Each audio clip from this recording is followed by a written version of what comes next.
നമസ്കാരം. ഗാസ വീണ്ടും സംഘർഷഭരിതമായിരിക്കുകയാണ്. Hamas തടവിലാക്കിയ Israel ബന്ദികളെ മോചിപ്പിക്കുന്നതുമായി ബന്ധപ്പെട്ടുണ്ടായ അഭിപ്രായ ഭിന്നതകളാണ് നിലവിലെ സംഘർഷ സാഹചര്യങ്ങൾക്ക് കാരണമായി പറയപ്പെടുന്നത്. ഇക്കഴിഞ്ഞ മാർച്ച് 18-ന് ഇസ്രായേൽ സേന ഗാസയിൽ വ്യോമമാർഗം നടത്തിയ വൻ ബോംബാക്രമണത്തിൽ 400-ലധികം പേർക്കാണ് ജീവൻ നഷ്ടമായത്.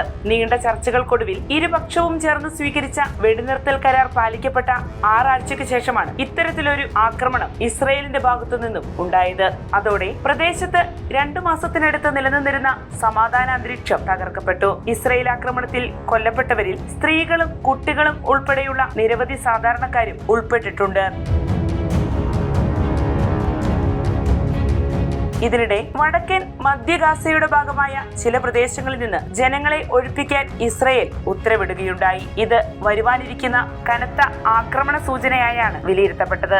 ഈ വിലയിരുത്തൽ ശരിവെക്കും വിധമുള്ള വിവരങ്ങളാണ് മാർച്ച് 20-ന് പുറത്തു വന്നിരിക്കുന്നത്. മധ്യ തെക്കൻ ഗാസയിൽ ഇസ്രായേൽ കര ആക്രമണം ആരംഭിച്ചതായും ഒരു പ്രധാന കര ഇടനാഴിയായ നെറ്റ്സാരിമിന്റെ നിയന്ത്രണം തിരിച്ചുപിടിച്ചതായും ഇസ്രായേൽ സേന പ്രഖ്യാപിച്ചിരിക്കുകയാണ്.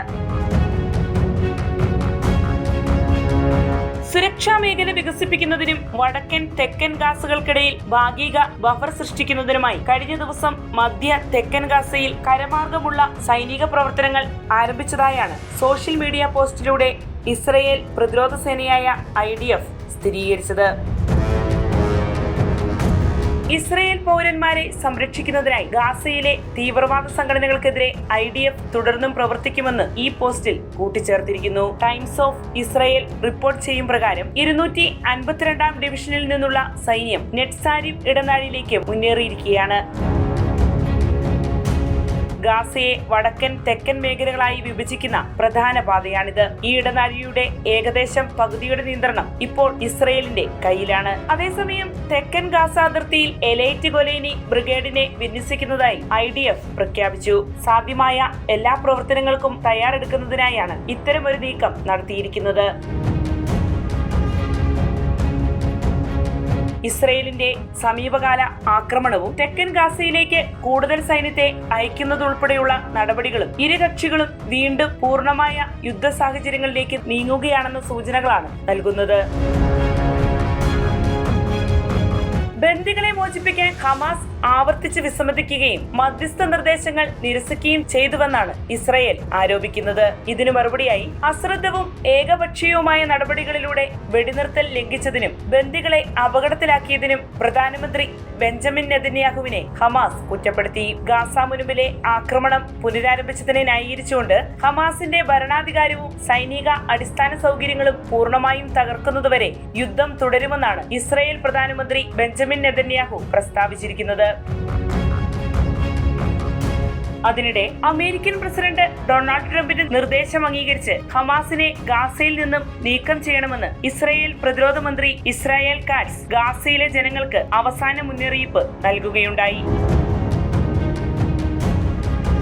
ഗാസ നിവാസികളെ ഇത് അവസാന മുന്നറിയിപ്പാണ്. അമേരിക്കൻ പ്രസിഡന്റിന്റെ ഉപദേശം സ്വീകരിക്കുക, ബന്ദികളെ തിരികെ കൊണ്ടുവരിക, ഹമാസിനെ പുറത്താക്കുക. മറ്റ് ഓപ്ഷനുകൾ നിങ്ങൾക്കായി തുറക്കും. ആഗ്രഹിക്കുന്നവർക്ക് ലോകത്തിലെ മറ്റ് സ്ഥലങ്ങളിലേക്ക് പോകാനുള്ള സാധ്യത ഉൾപ്പെടെ ഇസ്രായേൽ പ്രതിരോധ മന്ത്രി നടത്തിയ ആഹ്വാനത്തിൽ പറയുന്നു. യുഎസിന്റെ സമ്മർദ്ദത്തെ തുടർന്ന് ഇക്കഴിഞ്ഞ ജനുവരിയിലാണ് ഹമാസും ഇസ്രായേലും തമ്മിലുള്ള വെടിനിർത്തൽ കരാർ പ്രാബല്യത്തിൽ വന്നത്. 2023 ഒക്ടോബർ 7-ന് ഹമാസ് തട്ടിക്കൊണ്ടുപോയ എല്ലാ ബന്ദികളെയും മോചിപ്പിക്കാനും യുദ്ധം അവസാനിപ്പിക്കാനും ലക്ഷ്യം വെച്ചുള്ള കരാറാണ് നിലവിൽ വന്നത്. ഘട്ടം ഘട്ടമായുള്ള വെടിനിർത്തൽ കരാറിന്റെ ആദ്യഘട്ടമായ ജനുവരി 19 മുതൽ മാർച്ച് 1 വരെ ഭീകരാക്രമണങ്ങൾക്ക് ജീവപര്യന്തം തടവനുഭവിക്കുന്നവർ ഉൾപ്പെടെ 1800ഓളം പാലസ്തീൻ തടവുകാർക്ക് പകരമായി ഹമാസ് 25 ഇസ്രായേലി ബന്ദികളെയാണ് വിട്ടയച്ചത്. ഒപ്പം 8 പേരുടെ മൃതദേഹങ്ങളും ഹമാസ് കൈമാറി.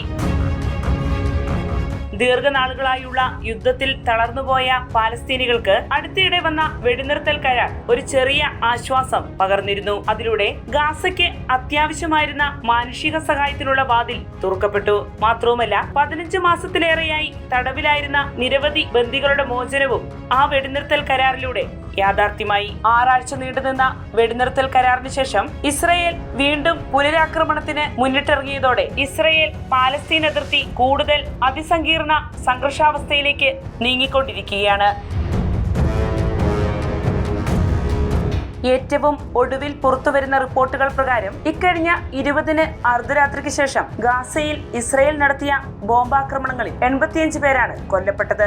133 പേർക്ക് പരിക്കേറ്റു. അവശിഷ്ടങ്ങൾക്കിടയിൽ കാണാതായവർക്കായുള്ള തിരച്ചിൽ നടക്കുകയാണ്. മാർച്ച് 18-ന് നടന്ന ആക്രമണത്തിന് ശേഷം ഗാസയിൽ കൊല്ലപ്പെട്ട പാലസ്തീൻകാരുടെ എണ്ണം 596 ആയിരിക്കുകയാണ്. ഇതിനു പിന്നാലെ യമനിൽ നിന്നുള്ള ഹൂതികളുടെ മിസൈൽ വെടിവെച്ചിട്ടതായും ഇസ്രായേൽ സൈന്യം അവകാശപ്പെട്ടു. ഗാസയിൽ നിലയുറപ്പിച്ചിരിക്കുന്ന ഇസ്രായേൽ സൈന്യം വടക്കൻ ഗാസയിൽ സൈനിക ഉപരോധവും ഏർപ്പെടുത്തിയിരിക്കുകയാണ്. യുദ്ധത്തെ തുടർന്ന് തകർന്നടിഞ്ഞ വടക്കൻ ഗാസയിൽ നിന്നും പലായനം ചെയ്ത ലക്ഷക്കണക്കിന് ആളുകൾ വെടിനിർത്തൽ കരാർ നിലവിൽ വന്നതിനു ശേഷം തിരികെ എത്തിയിരുന്നു. അവർ വീണ്ടും നാടുവിടേണ്ട സാഹചര്യമാണ് ഇപ്പോൾ നിലനിൽക്കുന്നത്. അതേസമയം മധ്യ ഇസ്രായേലിലേക്ക് റോക്കറ്റ് ആക്രമണം നടത്തിയതായി ഹമാസ് വ്യക്തമാക്കി. ഇസ്രായേൽ ആക്രമണം പുനരാരംഭിച്ചതിനു ശേഷം ഹമാസിന്റെ ആദ്യ പ്രത്യാക്രമണമാണിത്. വാർത്തയുടെ നിറം തേടി തനി നിറം.